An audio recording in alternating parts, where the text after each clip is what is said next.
Ողջույն սիրելի հետևորդներ, ԱՄՆ գլխավոր լուրերի թողարկումն է եւ ուղիղ եթեր ենք մտնում, հրատապ ուղիղ եթեր, որովհետեւ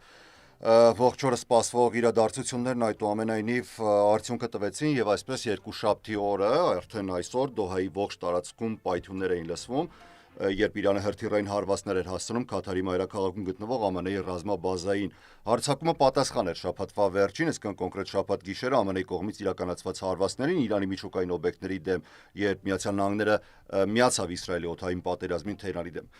Բայց ընդամենը այսօր մի քանի ժամ անց նախագահ Դոնալդ Թրամփը True Social հարթակում հայտարարեց, որ լրիվ եւ ամբողջական հրադադար կա Իսրայելի եւ Իրանի միջեւ։ Նա շնորհավորեց երկու կողմերին էլ ցուցաբերած դիմացկունության, քաջության, խելամտության համար 12-օրյա պատերազմին վերջ տալու առիթով։ Թրամփը նշեց, որ Իրանը նախապես զգուշացրել էր, որ լինելու է ԱՄՆ-ի Դոհայում տեղակայված բազայի վրա հարձակում եւ դրա համար նաեւ շնորհակալություն հայտնեց այս թեմային կանդրադառնամ ավելի ուշ։ Այսօր վաղ Իսրայելը ռմբակոծել էր Թեհրանում գտնվող քաղաքական բանտը, ցուցադրելով, որ պատրաստ է հարվածել ոչ միայն ռազմական եւ միջուկային օբյեկտներին, այլև Իրանի իշխող համակարգի հիմնասյուներին։ Մոտավորապես գնանք առաջ, օրը մի շարք այլ լուրերով էր լցված եւ անընդհատ հակասական լուրեր էին գալիս, թեև դրանցից շատերը արդեն ժամանակավրեպ կլինեն, բայց կարեւոր է իմանալ իրերի դասավորվածությունն ու հիմնական մանրամասները։ Այսօր սոցիալական ցանցերում տարածված տեսանյութերում երևում էին ծխի ամպեր Թեհրանի երկնքում Իսրայելը թիրախավորել էր Էվինի բանտը, Իրանի իշխանական համակարգի խորհրդանիշը, որտեղ պահվում են քաղաքական եւ անվտանգության բանտարկյալներ։ Իսրայելի պաշտպանության նախարար Իսրայել Կացը հրապարակեց տեսանյութ, պնդելով, որ Թեհրանի դեմ իրականացվել է ամենախիստ ռմբակոծությունը՝ ի պատասխան իրանական հրթիռային հարվածների Իսրայելի բնակիչների դեմ։ Թիրախ էին դարձել նաև Հեղափոխության պահապանների կորպուսի ներքին անվտանգության կենտրոնները։ Միևնույն ժամանակ Միացյալ Նահանգները գիտեք սրա մասին, որ շաբաթ օրը գիշերը բիթուր ռմբակոծիչներով հարվածել էր Իրանի 3 հիմնական միջուկային օբյեկտներին։ Իրանի պաշտպանության նախարար Ամիր Հաթամին հայտարարել էր, որ Միացյալ Նահանգները միշտ վճարում է իր հանցագործությունների գինը, նախազգուշացնելով, որ այս անգամ եւս բացառություն չի լինելու։ Բայց մինչև Իրանը շարունակում էր հրթիռակոծել Իսրայելը, Միացյալ Նահանգների ուղղությամբ ուղղակի հարվածներ դեռևս չկային եւ սկիզբ էլ կարծես թե չէր երևում եւ Հորմուզի նեղուցում նավթամատակարարումներն էլ չէին խախտվել, շարունակվում էին։ Միջազգային այդուամենայնիվ արձագանքներն այսպիսին էին, որ Իրանի արտաքին գործերի նախարար Աբբաս Արաղչին գնաց Մոսկվա, հանդիպում ունեցավ Ռուսաստանի նախագահ Վլադիմիր Պուտինի հետ։ Շատ մանրամասներ չհրապարակվեց, նշվեց, որ Արաղչին եւ Պուտինը քննարկել են այդուամենայնիվ հակամարտությունը, խաղաղ հնարավոր լուծման ճանապարհները եւ այլն եւ այլն։ Ինչ որ ամեն դեպքում ուղերձ եղել է Ռուսաստանի նախագահ Վլադիմիր Պուտինի կողմից կապված Իրանի հետ։ Նաեւ Չինաստանի արտաքին գործերի նախարարությունը կոչ արեց բոլոր կողմերին անհապաղ նվազեցնել լարվածությունը։ Թեև Թրամփի վարչակազմը պնդում է, որ ռազմական գործողությունները միտված էին միայն Իրանի միջուկային ծրագիրը ոչնչացնելու, այլ ոչ թե ռեժիմի փոփոխությանը, այդուամենայնիվ Դոնալդ Թրամփը զերծ չմնաց այս վերջինի մասին հայտարարություն ունենալով։ Հիմա մենք ձեր ուշադրության ենք ներկայացնում հենց Աբբաս Արաղչիի եւ Վլադիմիր Պուտինի հանդիպումը Չինաստանի արտաքին գործերի նախարարության կոչը, ինչ ասեց Դոնալդ Թրամփը։ Նա ասաց, որ եթե Իրանի ներկայիս ռեժիմը չի կարող մեծ դարձնել Իրանը, ապա ինչու ոչ ռեժիմի փոփոխություն, այսպիսով ակնարկելով արդեն առաջնորդի այաթոլլա Ալի Խամենեիի փոփոխության գաղափարի մասին։ Թերևս երևի թե Պաշտպանության նախարարության հայտարարության մասին ավելի մանրամասն կանդրադառնամ, բայց կուզենամ նշել, որ Պաշտպանության նախարարությունը որքան էլ որ գովեստի խոսքեր հնչեցրեց իրենց կատարած աշխատանքի համար եւ այլն, այդուամենայնիվ ասաց, որ սա վերջ էր եւ այս փոքր գործողություններ մերը։ Իրանի գերագույն առաջնորդի մասին այաթոլլա Ալի Խամենեյնի, որ իշխանության է 1989 թվականից։ Ըստ աղբյուրների այս օրերին նա թաքնված էր նախագահի ու Իսրայելի ԱՄՆ նախագահի ու Իսրայելի ռազմական գործողություններից հետո, բայց Դոնալդ Թրամփը նախագահ ԱՄՆ-ի հայտարարել էր, որ Միացյալ Նահանգները գիտի թե որտեղ է գտնվում Խամենեին եւ նրան անվանել էր հեշտ թիրախ։ Իրանի հոգեվոր իշխանությունների շրջանակներում արագացել էին նաեւ քննարկումները Խամենեիի հնարավոր հաջորդի վերաբերյալ։ Հարցով զբաղվող եռանդամ հանձնաժողովը մշակում էր արդեն փոխարինման տարբերակներ, թեև փաստ չէ, որ այժմ այն դադարեցվել է։ Իրազեկ աղբյուրների փոխանցմամբ այս ամենը Եվ հիմնական տեխնացուներից առաջինը պետք է որ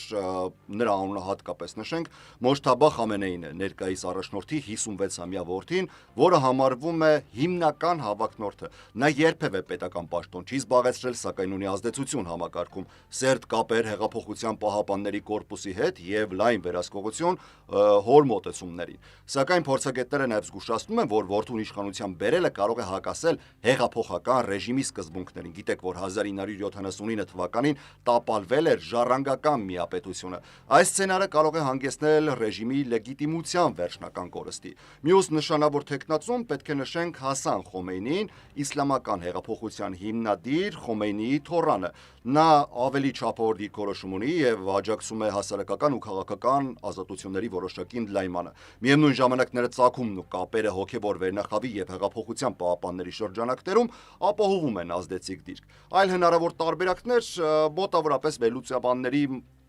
հետքերով եթե գնանք, մանրամասները ցույց են տալիս, որ քննարկվում էին նաև քիչ հայտնի հոգևորականներ։ Որպես հնարավոր սցենար դիտարկվում է նաև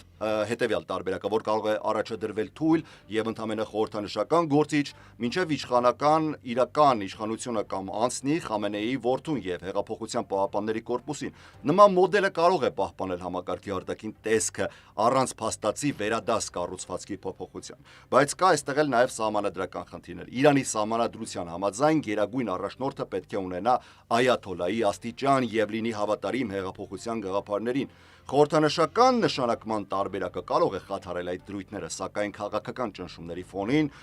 որոշումներն ավելի պայմանավորված են լինելու երևի թե ռեժիմի ինքնապահպանման նպատակներով։ Ամեն դեպքում այս ամենից կարող ենք ուղղակի եզրակացնել, որ Խամենեիի իշխանության ավարտը, եթե դա լինի, կապ չունի բնական կամ հարկադրական ճանապարհով կարող է նոր շրջափուլ բացել Իրանի համար, ընդ որում ներկայումս քննարկվող տեխնացուները տարբեր քաղաքական ուղղություններ են ներկայացնում եւ իրականում դա կարող է արտաքին հարաբերությունների հետագա ընթացքն է փոխել։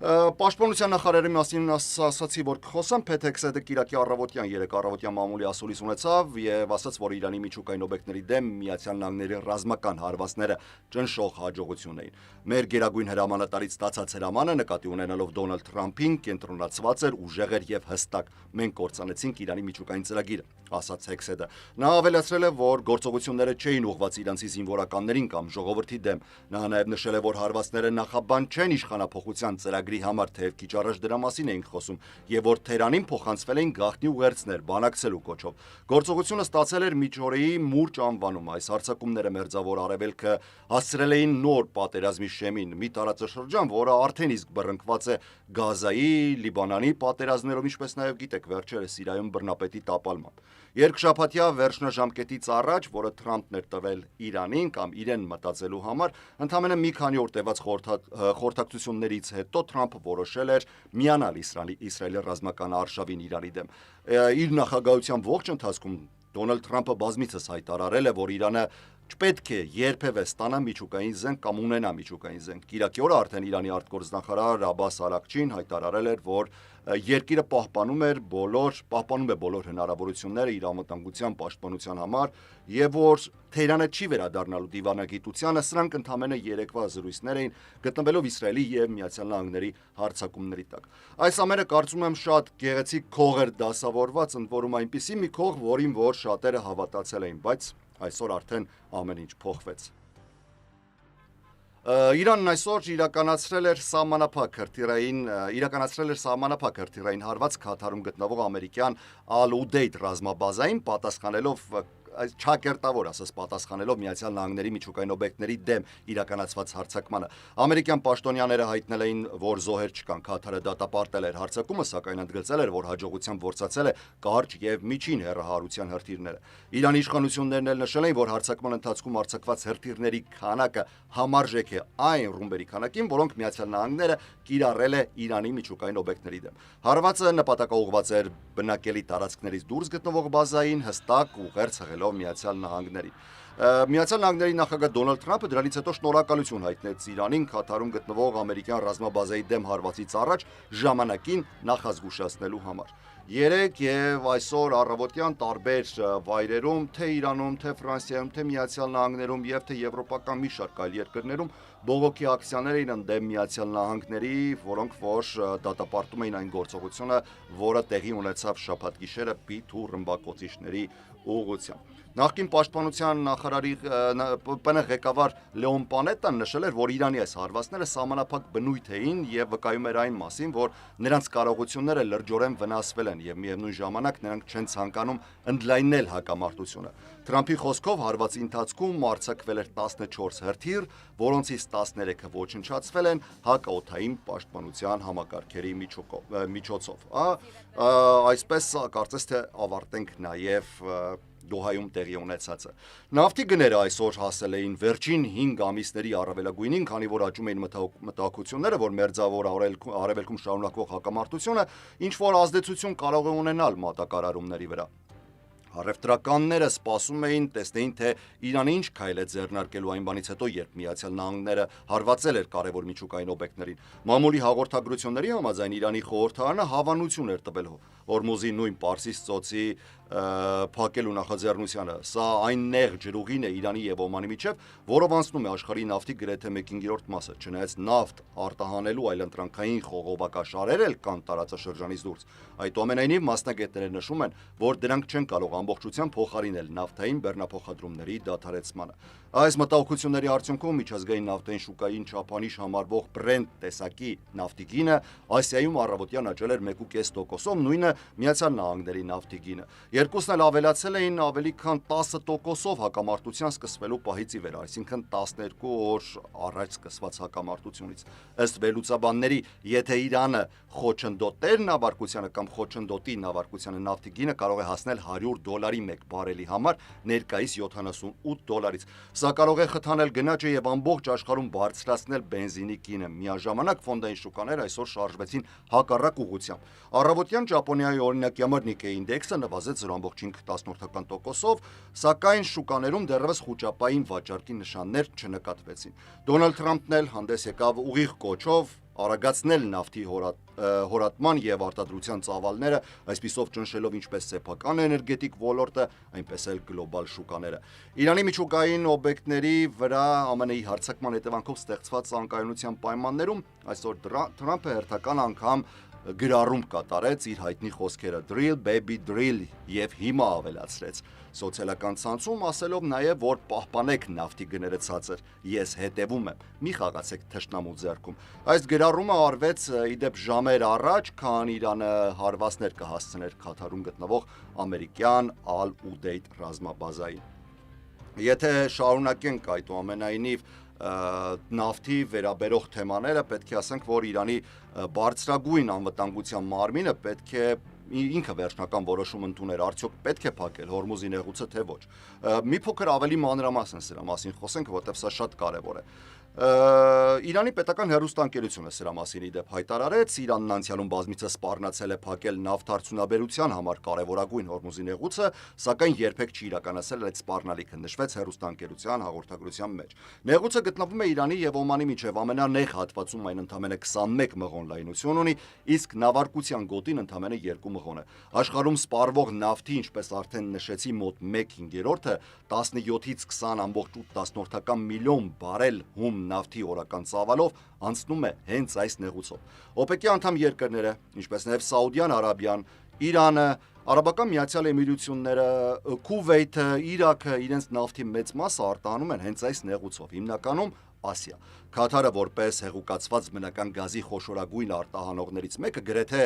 ամբողջ գազը նույնպես անցկացնում է հենց Հորմուզի նեղուցով։ Տարիների ընթացքում նեղուցի հետ կապված մի շարք միջադեպեր են տեղի ունեցել, կուզենամ դրա մասին անպայման պատմել։ 1973-ին արաբական նավթ արտադրող երկրները Սաուդյան Արաբիայի գլխավորությամբ նավթի էմբարգո կիրառեցին Իսրայելին աջակցող արևմտյան երկրների դեմ Եգիպտոսի հետ պատերազմում։ 1980-ից 88 թվականներին Իրաք-Իրանյան պատերազմի ժամանակ երկու կողմերն էլ փորձեցին խափանել միմյանց նավթային արտահանումները։ 1988 թվականին Միացյալ Նահանգների ռազմանավը խոցեց, կհիշեք, կարծում եմ,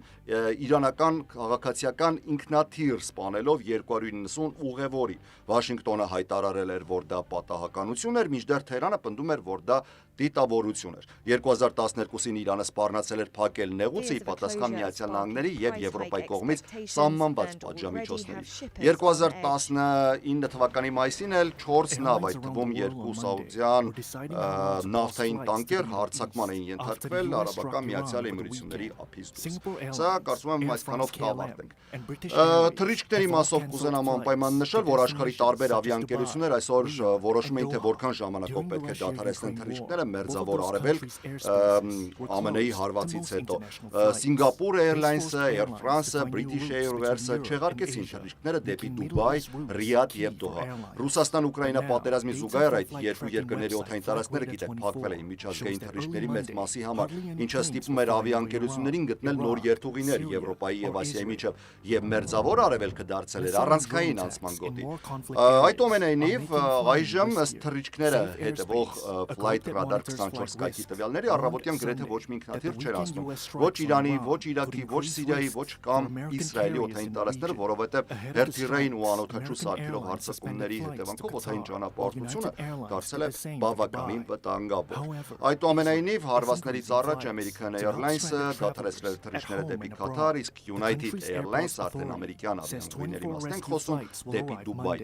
Իսրայելն էլ մեծացրել է իր արտակարգ թռիչքների քանակը, օգտագործելով իր սեփական ավիաընկերությունները կամ մասնավոր թռիչքները եւ հայրենիք է վերադարձնում ցանկացող ուղևորներին, քաղաքացիներին։ Երկրի օդանավակայանը այսօր 24 փրկարարական թռիչք է իրականացրել, որոնցից յուրաքանչյուրում ընդունվել է առավելագույնը 50 ուղևոր եւ իսրայելական ազգային ավիաընկերությունը հայտարարել էր միայն 3 սրա մասին հայտարարել էր, որ 1 օրվա ընթացքում արդեն ստացել է մոտ 25000 վերադարձի հայտ։ Կարծում եմ այսօրվա համար այսքանը եզրափակենք, ասեմ, որ շատ շնորհակալ եմ ձեզ պարբերաբար հետևելու համար, USR Media-ն աշխատում է եւ սովորական ռեժիմով եւ արտակարգ ռեժիմով, այնպես որ ինձ մնում է ասել շնորհակալություն մեզ հետևելու համար, ես Հարություն Մինասյանն եմ, ամենայն բարիք ձեզ, խաղաղ եղեք եւ առողջ։